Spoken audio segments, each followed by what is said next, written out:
오늘도 좋은 날입니다.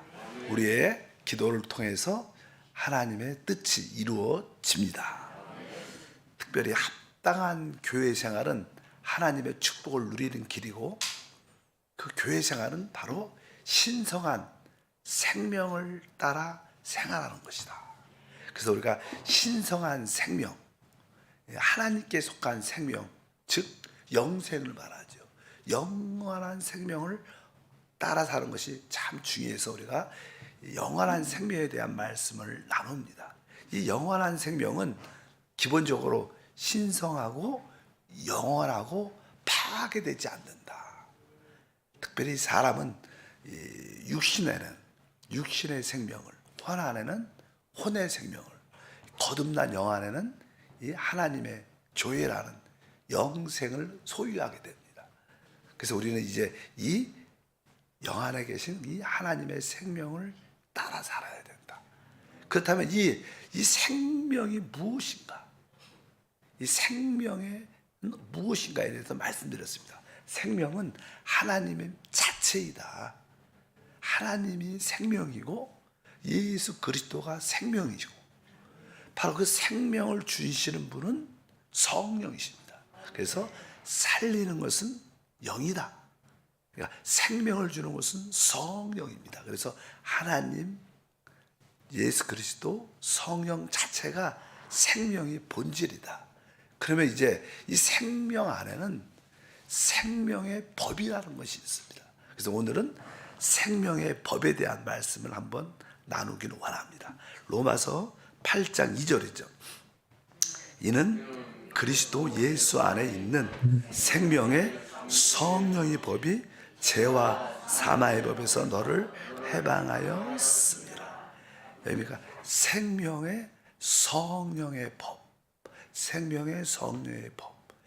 신약에는 이 단어가 한 번 나옵니다. 생명의 성령의 법. 그런데 이 구약에 이 생명의 성령의 법을 설명하는 많은 말씀들이 기록되어 있습니다. 이 신약에 있는 이 생명의 법이 구약에 이미 예언되어 있는 거예요. 예를 들어서 우리가 히브리서 8장 10절 보니까, 또 주께서 이르시되 그날 후에 내가 이스라엘 이것이니 내 법을 그들의 생각에 두고 그들의 마음에 이것을 기록하리라. 나는 그들에게 하나님이 되고 그들은 내게 백성이 되리라. 내가 이스라엘 집과 맺을 언약은 이것이다. 내 법을 그들의 생각에 두고 그들의 마음에 기록하겠다. 이것을 생명의 법에 대한 언급입니다. 또 10장 16절도 주께서 이르시되 그날 후로는 그들과 맺을 언약이 이것이라 하시고 내 법을 그들의 마음에 두고 그들의 생각에 기록하리라 하신 후에, 그리고 이제 예레미야 31장 똑같은 말씀 읽어볼까요? 33절 그러나 그날 후에 이스라엘 집과 맺을 언약은 이러하니 곧 내가 나의 법을 그들 속에 두며 그들의 마음에 기록하여 나는 그들의 하나님이 되고 그들은 내 백성이 될 것이라. 야의 말씀이니라. 또 예레미야뿐만 아니라 에스겔 선지자도 말합니다. 36장 26절부터 또 새 영을 너희 속에 두고 새 마음을 너희에게 주되 너희 육신에서 부드러운 마음을 줄 것이며 또 내 영을 너희 속에 두고 너희로 내 율례를 행하게 하리니 너희가 내 규례를 지켜 행할지라. 여기에 언급된 모든 것은 생명의 법에 대한 언급입니다. 사실 우리가 주 예수를 믿고 거듭날 때 이 생명의 법을 영접한 겁니다. 그래서 우리가 거듭날 때 우리 영 안에 주님이 생명으로 들어오시는데, 그 생명은 그 자체적으로 법을 가지고 있습니다. 이 법이라는 것은 항상 지속적이고 변하지 않는 어떤 자연적인 법칙입니다. 자연적인 법칙.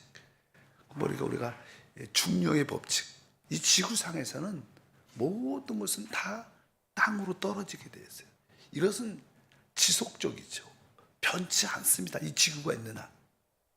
중력이 없는 다른 행성은 몰라겠지만 이 지구 안에서는 이러한 자연의 법이 있는 것처럼 항상 지속적이고 변하지 않고 자연적인 법칙인데, 바로 이 생명의 법도 마찬가지입니다. 생명의 법이라는 것은 바로 우리 안에서 아주 자연적이고 본질적이고 아주 자율적인 그런 기능이 있다. 그래서 이 생명은 어떤 단계가 있죠. 아주 하등 동물은 사실 이렇게 생명의 어떠한 법의 기능이 약하죠. 식물도 이렇게 식물의 생명이 있지만 우리가 이렇게 만져도 이렇게 만졌다는 느낌은 아마 알 겁니다. 그러나 이건 어떤 깊이나 그러나 섬세함이 그렇게 높지 않죠.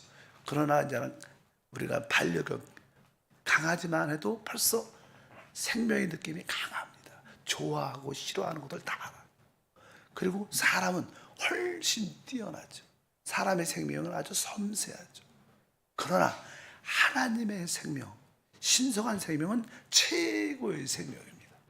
그래서 그 생명이 우리 안에서 그 기능을 아주 활동적으로 우리 가운데 역사하는 줄 믿습니다. 그래서 모든 생명은 법을 가지고 있고 생명은 자체적인 그러한 기능이 있어요.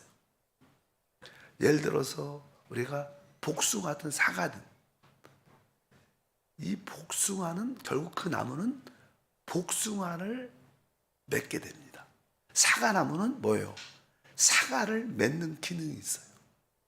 어떤 농부가 복숭아 나무에게, 사과 나무에게, 야, 올해는 너 복숭아 나무니까 다른 거 맺지 말고 복숭아를 꼭 맺어야 된다, 이렇게 말하지 않아도 이 복숭아 나무는 자체적인 생명의 법에 의해서 복숭아를 맺게 되어 있어요.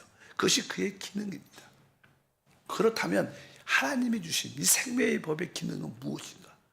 이 생명의 법의 기본적인 기능은 우리를 죄와 사망에서 해방하는 기능이 있어. 아주 자연적인 거죠. 그리고 또 적극적인 것으로 말하면 그 생명의 법은 그리스도를 표현하고 담게 하는, 하나님의 아들이 되게 하는 그런 기능도 있습니다.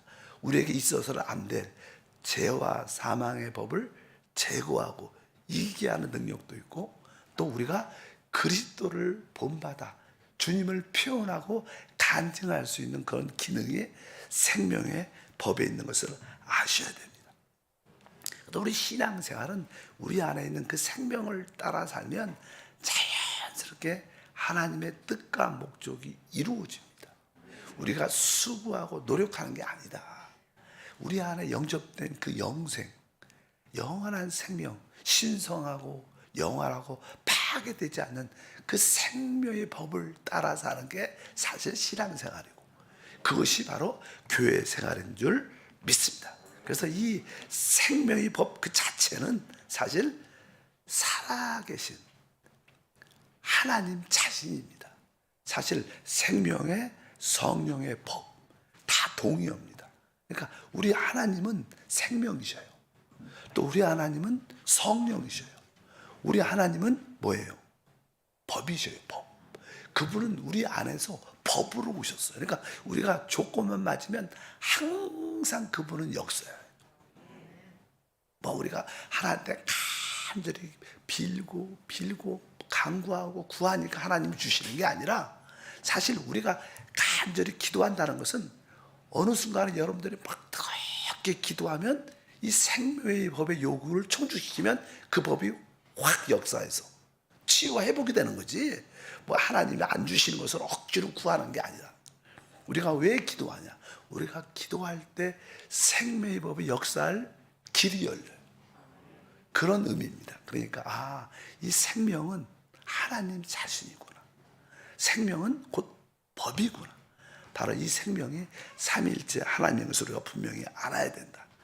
죄와 사망의 법에서 우리를 해방하고 바로 우리로 하여금 그리스도의 형상을 본받게 하는 그런 기능이 있다. 야, 그래서 신앙생활은 생명을 모르면 신앙생활이 아니에요. 그러니까 의인은 믿음으로 말미암아 산다. 우리가 너무 많이 듣는 얘기예요. 그래서 교회는 믿음에 대한 이야기를 많이 합니다. 근데 믿음의 목적이 뭐예요? 사실 믿음은 생명을 얻기 위한 거예요. 그러니까 오직 의인은 믿음으로 생명을 얻으리라. 이것이 정확한 표현입니다. 한국말은 믿음은 오직 의인은 믿음으로 산다. 산다는 게 뭐예요? 생명을 얻는다. 그러니까 믿음의 궁극적인 목적은 생명을 얻는 것이에요. 믿음을 가졌으면 생명을 얻은 것이고, 이제 우리는 그 생명을 따라 사는 것이다. 이것이 교회 생활인 것을 분명히 알아야 됩니다. 구원받기 전에 우리는 늘 죄와 사망의 법에 붙잡혀 있었어요. 세상도 나름대로 어떤 기본적인 도덕과 윤리를 가르칩니다. 죄와 사망의 법. 근데 어떤 누구도 죄와 사망의 법에서 이길 길이 없습니다. 세상에서는요, 죄와 사망을 이길 수 있는 길이 없어요. 그러나 우리가 주 예수를 믿는 그 순간 하나님의 생명이 영격됨으로 바로 이 생명이 바로 죄와 사망을 이기게 하는 기능이 있다. 그래서 우리는 점점점 이 생명이 우리 안에서 이렇게 성장, 자라게 되면 그 기능이 활성화되죠. 어린 아이도요, 태어나면 눈도 있고 코도 있고 다 있어요. 근데 그 기능이 약합니다. 눈이 있어도 금방 태어난 아이는 보지 못해요. 귀는 들릴 겁니다. 귀는 그래서 잘 안 들릴 겁니다. 그러나 아이가 이제 조금씩 한 달, 두 달 영적으로 이렇게 잘 먹고 자라게 되면 이제 볼 수 있고, 그래서 아이들한테 눈도 이렇게 이쪽 이렇게 눈동자가 돌아가요. 그래서 기능이 나타나는 거예요. 그러니까 여러분들이 영적으로 성장하면 성장할수록 우리 안에 있는 생명의 기능이 활성화되면서 죄를 이기고 사망을 이기고 그리스도를 표현하는 믿음의 삶이 될 줄 믿습니다. 실제로 우리가 예수를 믿게 되면 어느 순간에 우리는 사실 대부분 거역적이죠. 불순종인 요소가 많습니다. 아이들 키우면 조금만 크면 너 이거 해. 그러면 싫어. 그게 당연한 애들이 그 기본적인 거역성이 우리 안에 있습니다. 근데 이제 주 예수 믿게 되면 내가 거역적이고 불순종적이구나. 이것이 어느 날 깨달아져요. 깨달아질 때, 어느 때 깨달아져? 우리 안에 있는 그 생명이 성장하면. 처음 온 사람들은, 예수 믿는 사람들은 잘 그런 걸 못 느낍니다. 그러나 어느 정도 여러분 안에 영적 생명이 성장을 하면 내가 참 불순종적이야. 내가 모든 일에 거역적이었구나. 부모님께 대해서도 내가 거역적이고 불순종적이구나. 그러다가 그냥 깨달아지면서 이제 우리가 주님께 돌이켜야겠다. 그래서 영으로 돌이키고 영 안에 머물 때 우리는 그러한 거역이란 불순종이란 죄를 이기게 됩니다. 이것이 우리 안에 있는 생명의 역사죠. 우리는 죄를 그렇게 이기는 것이지 내가 참고 견디는 게 아니다. 왜? 생명의 법은 아주 자연적인 겁니다. 그러니까 우리가 그 자연적이고 변치 않는 그 생명의 성령의 법을 우리 모두가 누려야 될 줄 믿습니다. 그래서 우리가 늘 영 안에 그 생명의 법이 역사하기 때문에 영으로 돌이키고 영으로 돌이키고 영으로 돌이키면 그 생명의 법으로 말미암아 우리는 놀라운 변화를 갖게 된다. 그러니까 하나님의 모든 뜻은 이 생명의 성령의 법에 의해서 이루어져요. 하나님의 뜻이 어떻게 이루어지는가? 하나님 목적이 어떻게 이루어지는가? 그것은 바로 우리 안에 영접된 생명의 성령의 법에 의해서 하나님의 목적이 이루어지는구나. 그래서 이 생명의 성령의 법을 알아야 합당한 교회 생활을 갖게 됩니다. 로마서 6장 23절 제 싹은 사망이요 하나님의 은사는 그리스도 예수 우리 주 안에 있는 영생이니라.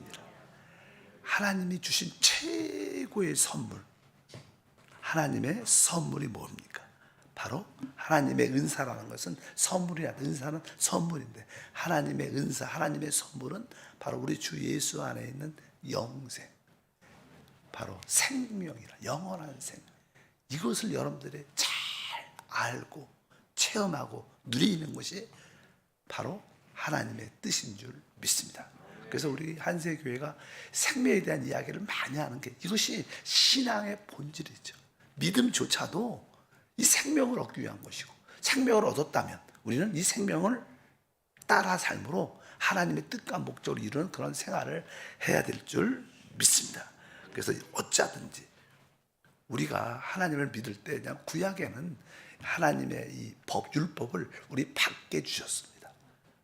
그래서 구약의 율법을 지키는 자들은 하나님을 하나님이라고 말합니다.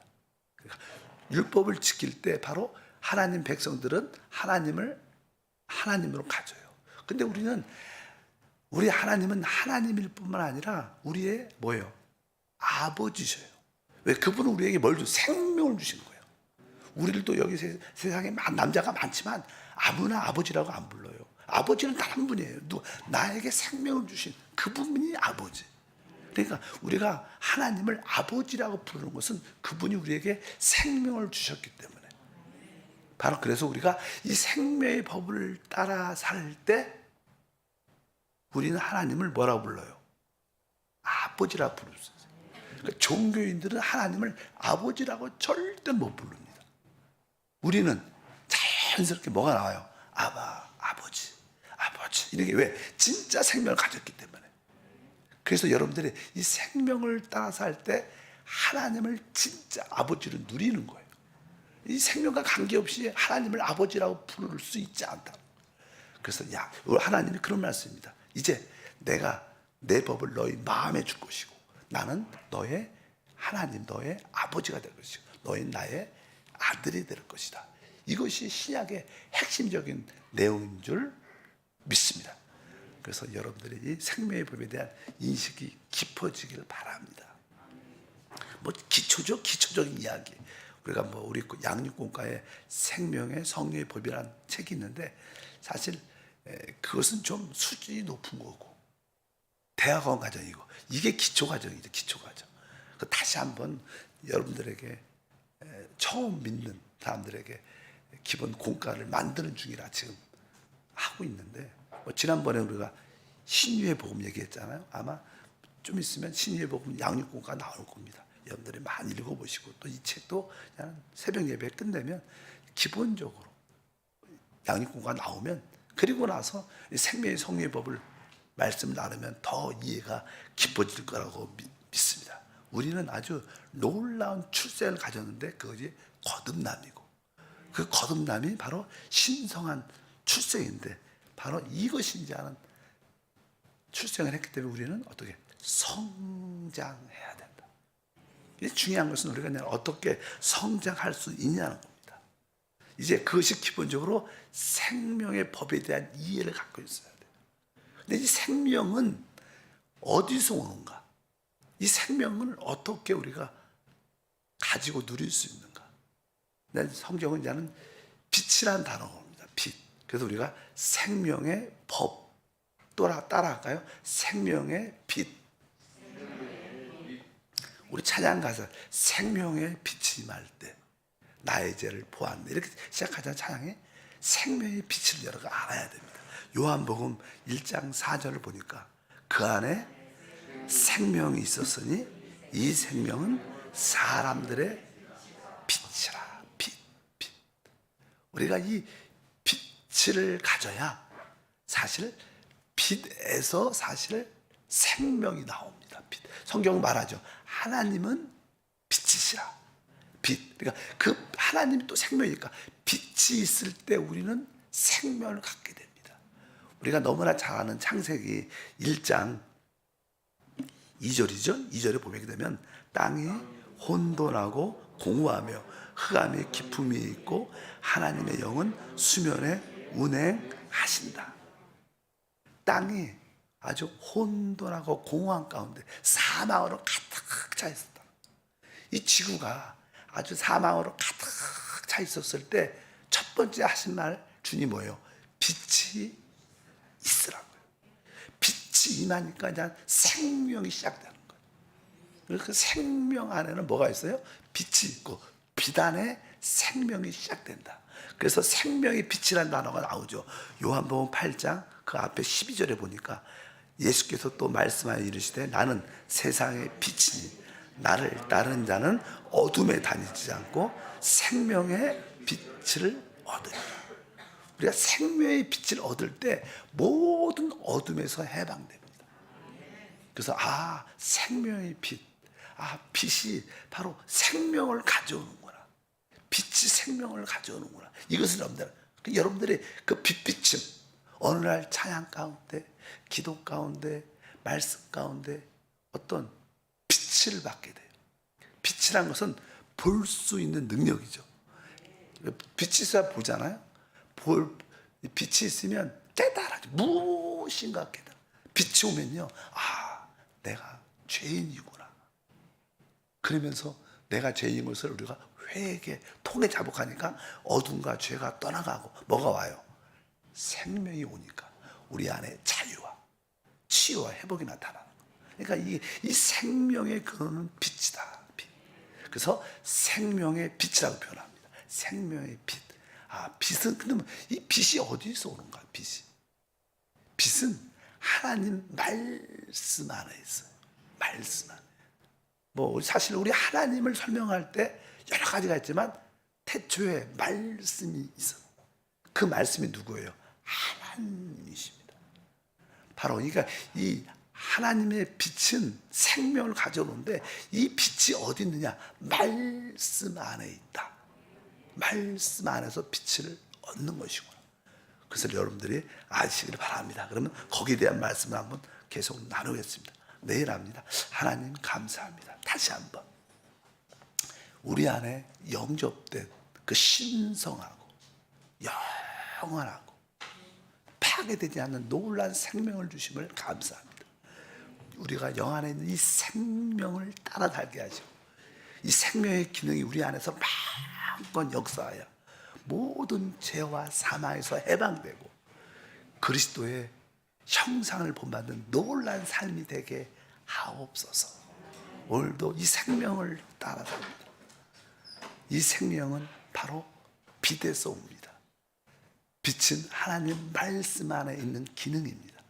우리가 하나님 말씀으로 충만하여 살아있는 빛이신 그리스도를 영접하러 그 생명을 누리게 하옵소서.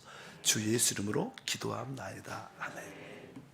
하늘에 계신 우리 아버지여, 이름이 거룩히 여김을 받으시오며 나라가 임하시오며 뜻이 하늘에서 이루어진 것 같이 땅에서도 이루어지리라. 오늘 우리에게 일용할 양식을 주시옵고 우리가 우리에게 죄 지은 자 사하여 준 것 같이 우리 죄를 사하여 주시옵고 우리를 시험에 들게 하지 마시옵고 다만 악에서 구하시옵소서. 나라와 권세와 영광 아버지께 영원히 싸움나이다. 아멘. 자, 우리 주님을 세 번 부르고 기도하겠습니다. 주여